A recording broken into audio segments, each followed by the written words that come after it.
RSB has been going for coming up 10 years, and I don't know the definite figure, but I would imagine that we've pulled more than 200 masts now.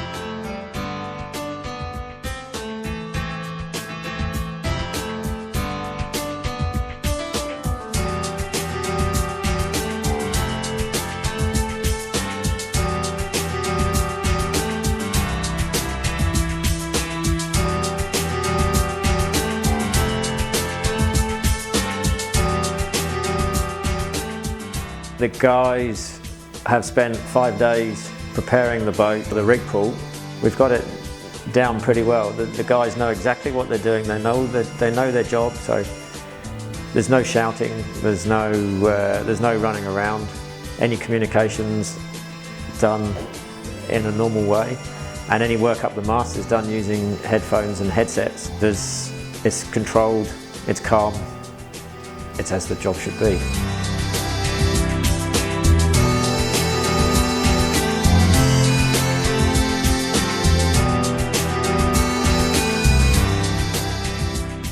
And obviously, to do that, the mast weighs 7-8 tons. You have to be very, very precise with the crane and make sure that the movements are very small and that nothing is scraped or banged or paintwork damaged as the mast comes out of the deck. Once it's clear and above the deck, all the cables, the hydraulics, the hoses, all the bits and pieces that are connected below decks for all the systems below decks they come out and are all coiled up.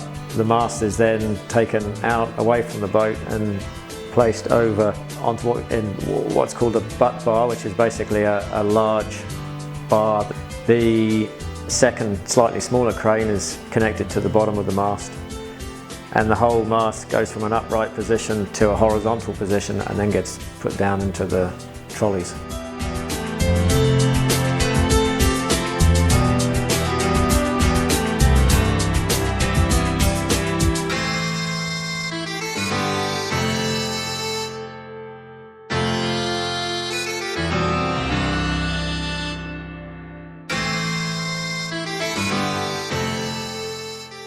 At that point in time, the rig is then safe.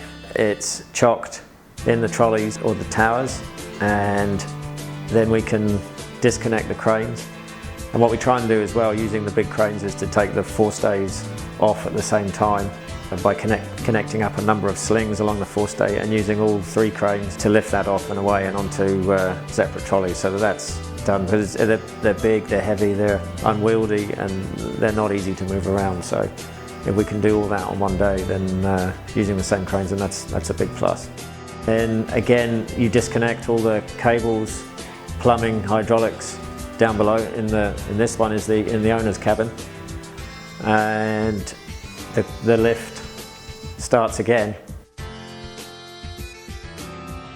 Today was a big day. The guys did a fantastic job. No damage to anything. I think we've got a very happy owner, very happy captain, very happy crew. So that comes down to good preparation, and the guys that we employ, they know what they're doing, and we've done this before. So there's no excuse to do a poor job.